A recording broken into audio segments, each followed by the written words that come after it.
Well, this is your boy Miguel from the Mobile Mechanic 757 working on the F-150.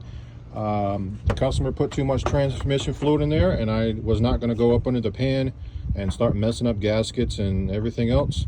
All you have to do is get one of these pumps. They're at Advance or AutoZone. They're like 20 bucks.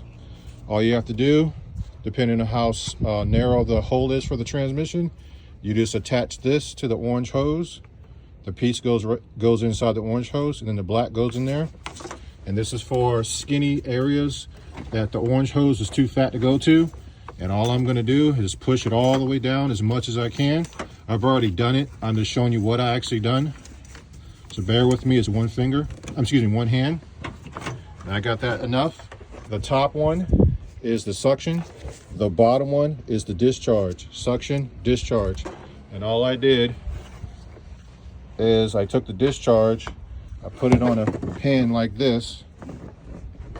I put a rag over it. I did it like this. I've already done it, so bear with me. I'm doing it one hand. And I put the rag on just like that so it won't be going all over the place. And I just took the pump and I started pumping the right amount of fluid out, and I kept checking it back and forth.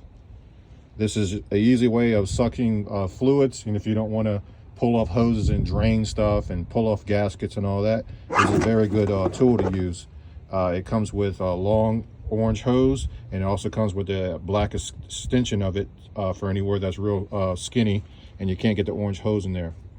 Everybody does what they do differently. I've been doing this for over 30-something years, and this is what always works for me and gets the job done and gets it done fast. If you like these videos, please like, subscribe, and share. Hit that like button, keep the algorithm going to help other people in your situation. Thank you.